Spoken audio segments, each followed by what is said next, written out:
Strada dei Vini e Sapori Mantovani gestisce la biglietteria e l'ufficio turistico per conto del Comune di San Benedetto e insieme al Comune di San Benedetto organizza per il secondo anno la manifestazione che abbiamo chiamato La Voce del Silenzio. Perché? Perché qui a San Benedetto per secoli hanno vissuto monaci benedettini che hanno dedicato la loro vita al lavoro, alla preghiera, ma soprattutto a momenti di silenzio. E questo attraverso questo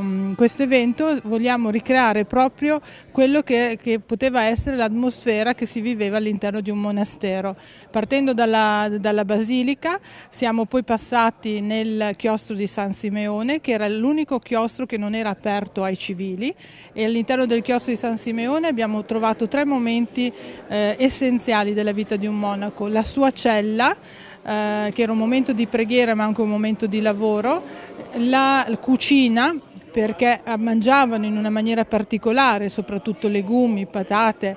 quando sono naturalmente arrivati poi nei secoli, però non avevano la carne, poche volte il pesce, la carne veniva data solamente agli ospiti. Poi abbiamo un momento importante che è quello della farmacia, che è stato posizionato in un punto particolare perché c'è ancora il frontone della porta che ci porta l'iscrizione di farmacia. Noi qui abbiamo l'esempio della macerazione, dove prendiamo parte della pianta, la parte che a noi interessa, viene messa all'interno di un liquido, come in questo caso abbiamo acqua o aceto, o addirittura si può parlare anche del miele in alcuni casi, dove vengono lasciate lì per qualche giorno e poi vengono filtrate, il liquido che rimane è già la nostra medicina pronta alla somministrazione. Dal chiostro di San Simeone si passa alla sala del capitolo, che era la sala che metteva in comunicazione tutti i chiostri ed era la sala dove la camera dove i monaci si rincontravano per decidere e dare le regole, per parlare delle regole del lavoro e della giornata.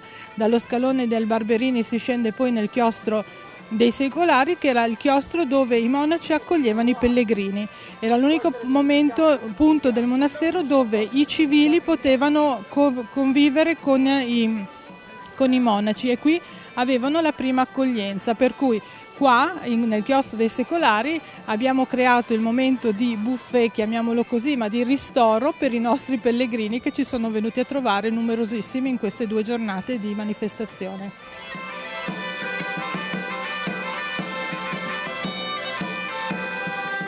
Troviamo solo esclusivamente i prodotti tipici dell'Oltrepo mantovano, per cui il parmigiano reggiano, il melone, il lambrusco mantovano, e poi abbiamo chiuso la serata con un bussolano, la sbrisolona. Lambrusco, mostarda,